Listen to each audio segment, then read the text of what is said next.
Magandang gabi sa inyo lahat. Ito ulit ang inyong lingkod, Mike Padua. Bumabalik sa ating weather analysis ngayong araw po ng Biyernes hanggang Lunes, Setyembre 17 hanggang 20, 2021. At ito po ang ating Tagalog version na pinaglilingkod sa inyo ng Typhoon 2000.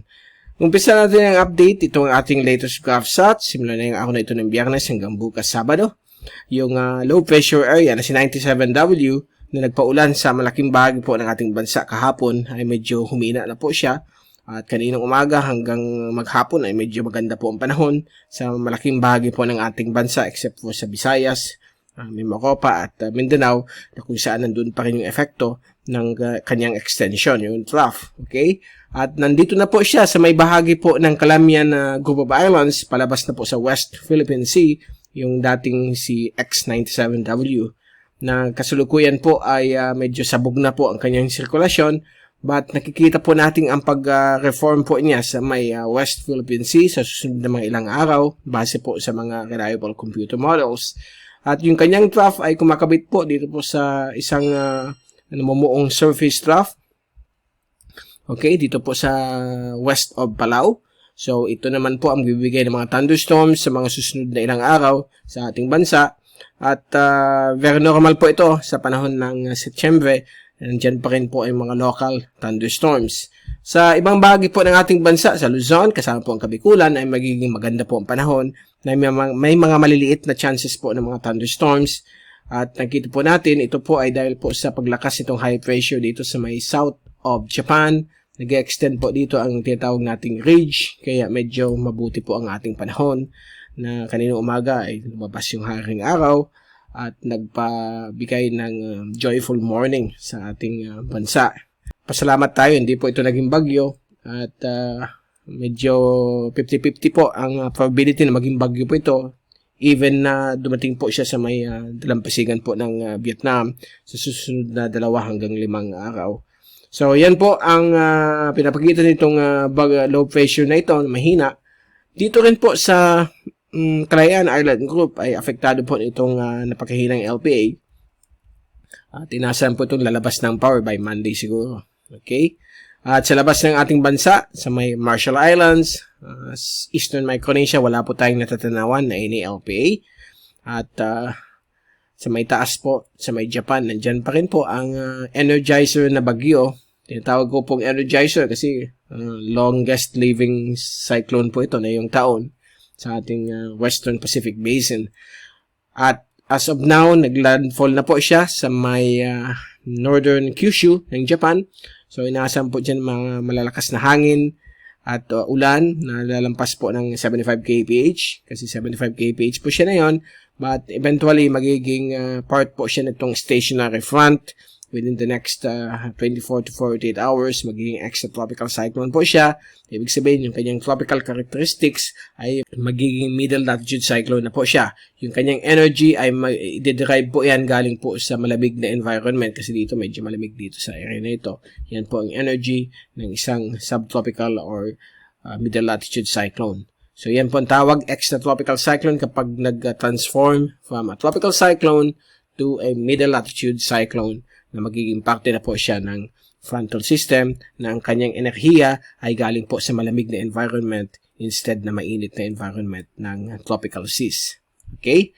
So, yan po ang explanation yan habang tumatawid po ito ng Central Japan bukas. So, history na po ito si Shantou. So, probably bukas or Monday, final na po itong bagyong ito. May frontal system po dito. Wala naman po yan epekto sa ating bansa. So, ang advice ko lang po sa ating mga kababayan sa Pilipinas, mag-ingat lang po sa mga kidlat, sa mga maliliit na hail, yung mga maliliit na yelo, at mga possible na mga maliliit na buhawi kapag meron pong malakas na thunderstorm. Okay?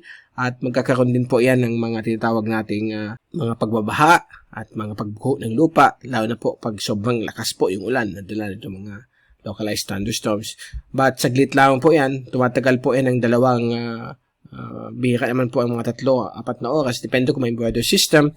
But pag ganito pong magandang lagay ng panahon, mga average po niya nasa 30 minutes to 1 up to 2 hours. Okay? So, yan po ang ating graph shot. Wala nating to worry, mag-enjoy po tayo ng weekend. At ito po yung ating fast animation. So, makikita po natin yung draft. Dito po yung nakakabit po dito. Okay? Lagay natin. So, ayan po. So, nandito na po yung LPA. Mabilis na kumikilos patungo sa west. Okay? At ito naman po yung zoom in satellite animation mula sa windy.com. Galing po sa kanilang UMETSAT satellite servers. At nakikita po natin yung mga kalat-kalat po ng mga local thunderstorms, lalo na po sa may Visayas, may Moropa at Mindanao, Sulu Archipelago, at dito po sa may Kalayaan Island Group, dulot po nitong shallow LPA. Samantala dito po may mga isolated thunderstorms din po tayo nakikita sa area po ng Northern Luzon, Ilocos Region, Southern Tagalog Provinces, Marinduque. Okay? So common po yan since malapit po tayo sa equator, tropical weather conditions po ito. Okay, magtaka tayo pag walang mga thunderstorms dahil po delikado po ang ating land areas niyan. Pag walang thunderstorms, magiging arid po ang mga land areas natin. So, pasalamat tayo, nandyan pa rin po yung mga ulan na yan. Okay, at ito naman po ang ating forecast mula sa European model hanggang sa Monday, courtesy of windy.com. So, bukas po ng Sabado, nasa kaligitnaan na po siya ng West Philippine Sea. Inaasahan pong lalabas na po ito ng Philippine Area of Responsibility, itong shallow LPA o very weak o napakahinang LPA. At posibleng mag-intensify po ito bilang isang moderate or active LPA. At posibleng bibigyan po ito ng panibagong tag ID ng Joint Typhoon Warning Center at US, possible 98W. So, babantayin po natin kung maging aktibo po siya. But wala na po itong epekto ito sa ating bansa. Dito po sa atin, mga usual localized thunderstorms lamang at yung possible ng isa na naman na trough, surface trough. Hindi pa naman LPA, but magpapaulan po sa Visayas at Mindanao na yung weekend. So, sa Sunday naman po, ayan na po si LPA, malapit na po sa dalampasigan po ng Vietnam. At napapansin natin, medyo lumalakas na yun ang easterlies at medyo mahina na bahagya ang habagat dahil po patapos na po ang habagat. Usually hanggang end of September lang po yan. Sometimes nag-extend po yan sa kalagitnaan po ng Oktubre, especially kapag may mga tropical cyclones. But malapit na po tayo sa transition, buong buwan ng October, transition period na yan, November, papasok tayo sa panahon ng amihan. At let's all hope and pray na sana walang mga bagyo na yung bare months. At mukhang maganda naman po ang pinapagita ng mga computer models. Medyo tahimik po sa ating Western Pacific. Okay? So yan po ang sa Sunday. Sa Lunes, yan pa rin po. Naglandfall na po dito si LPA. At may mga localized thunderstorms pa rin po na magaganap sa hapon o gabi sa malaking bahagi ng ating bansa. Isolated po yan hanggang scattered. May ibang areas na lalampasan lang ng mga thunderstorms at hindi sila makaka-experience ng thunderstorms. Sa iba naman, posibleng dadaanan po yan. But kaya nang sinabi ko, mga 1 to 2 hours lang yan ang average duration kapag nasa gitna po kayo ng isang thunderstorms. Okay, at bago tayong paalam, ito yung latest pag-asa, tropical cyclone threat potential na in-issue po kahapon. Updated po ito since yung last Monday na update nila. So, may pagbabago po sa 2-week forecast. So, for week 1, September 16 hanggang September 22, ay ito na po yung high likelihood na baka may mag-form na bagyo, but nasa West Philippines na po siya. Si formerly 97W, shallow na po siya. At posibleng mag-develop po sa may east of Vietnam. Sa ngayon, wala pang pinapakita sa latest na yan kasi kahapon ito. Pero ngayon, medyo malabo po maging bagyo ito. Okay? Base po sa European model. So, malalaman natin yan this coming weekend. And on week 2, September 23 to 28, meron na naman na high likelihood na baka may mag-form na bagyo sa may Hainan area, northern at central Vietnam coastline. But malayo ito sa Pilipinas. Wala po tayong dapat ikabahala dito. So, high likelihood baka mag-develop po doon sa area po ng coastline ng Vietnam. So, mapapansin ninyo bakit lahat nag-perform doon. Ganun po yan kapag papunta tayo sa isang La Nina climate. Last video natin, binigay natin sa inyong update na medyo nasa 60% na yon ang La Nina probability na magkaroon ng La Nina. So, probably by October next month, paka-i-announce na ng mga World's Weather Bureaus na meron na naman tayong La Nina So, usually, ang mga bagyo pong nag-form ay over or west of the Philippines. Bihira ang nasa east.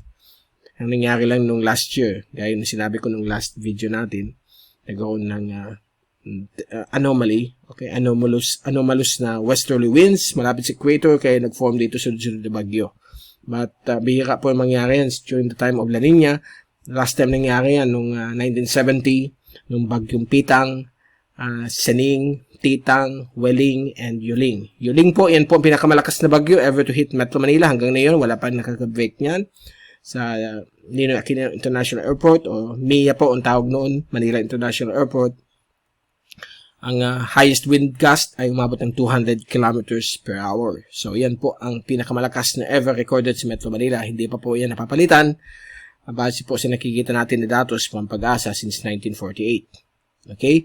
And then, meron pa doon, ang 1970, Bagyong Titang, the strongest ever to hit Davao, 220 kph o 200, malakas na bagyo. Super typhoon din siya, 250 to 60. Nagkaroon ng storm surge sa Davao Gulf. So, marami rin namatay doon. So, yan po, yung si Titang. And before that, Kititang, October yun, yung bagyong si Sening. At that time, siya ang pinakamalakas na bagyo ever to hit Bicol region. 275 recorded at Virac. So, yan po ang history ng mga back-to-back na mga bagyo. At that time, mas marami pa nga noon. Si Pitang, tumama ng kasiguran. Then si Sening. So, bali, apat. Tapos meron pang Welling, tropical storm. Okay, so, Pitang, Sening, Titang, Welling, at Yuling, 5. Okay, compared last year na 3 lang. Ang extraordinary kasi last year, in 17 days, 3 eh. So, dahil nga sa climate change, ang bilis na mag-develop.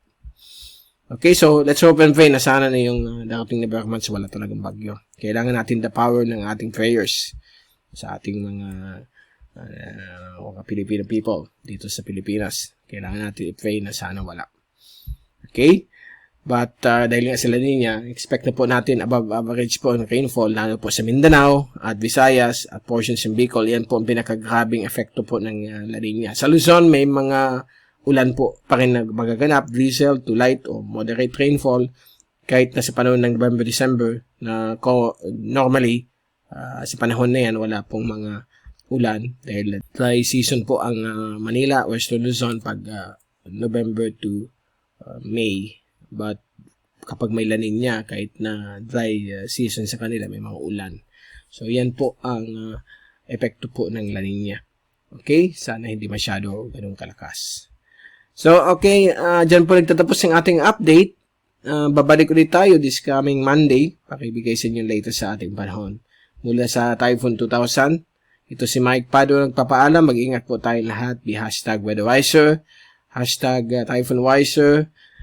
Happy weekend to all. Mag-ingat po tayo dahil tumataas naman po ang COVID sa iba't ibang areas po ng ating bansa. Iwas muna pong lumabas at magdoble po ang ating protocols para labanan natin itong COVID virus na ito. Okay? So maraming salamat po sa pagpanood nyo sa aking channel.